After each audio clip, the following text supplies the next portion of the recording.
Was zum Geier ist ein Visoflex? Visoflex ist ein elektronischer Sucher. Das habt ihr alle in euren Kameras. Das hier ist schon Olympus, OM-System, sorry, mit IVF, Leica, Q343, IVF. Hey, aber nicht alle, vor allem M-Serie. Messsucher ist ja bekannt. Messsucher kann ich euch gerne mal ein bisschen mehr darüber erzählen.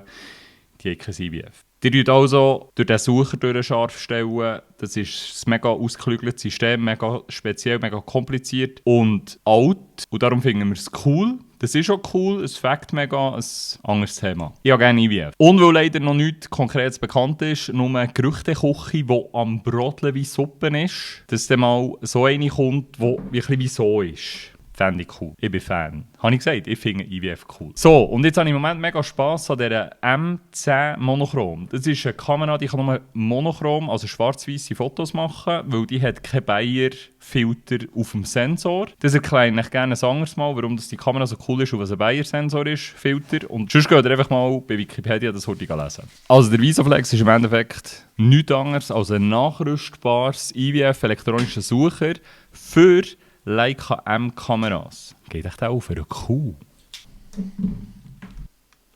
Nee, geht nicht. Wegen dem IVF geht er nicht ganz drauf. Wäre ja lustig gewesen. Der einzige Nachteil, den ich leider immer wieder vergesse, ihr verliert die Möglichkeit, den Daumengriff im Blitzschuh zu haben.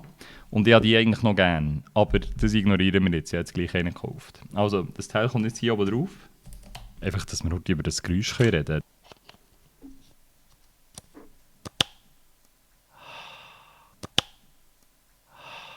Schon geil. Ja, jetzt haben wir den grossen Nachteil Nummer 1. Also eigentlich der Nachteil Nummer 2. Das Teil wird gross, ein bisschen grösser, aber wo ich gerne von oben runter fotografiere, können wir jetzt hier von oben runter schauen. Mal schauen, ob ich noch das Firmware-Update machen muss. Eigentlich ist für den 11 gemacht und das ist jetzt ein M10, aber kein Bild. Ja, man muss... Aha. Es ist aktiviert, man muss Gesichter haben.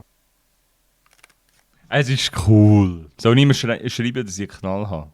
Mit diesem Teil bekommt also meine M10 Monochrom. Theoretisch schon meine M11P, aber die ist grün und dort tun wir sicher kein Schwarz-Weiß auf. Wobei zwar.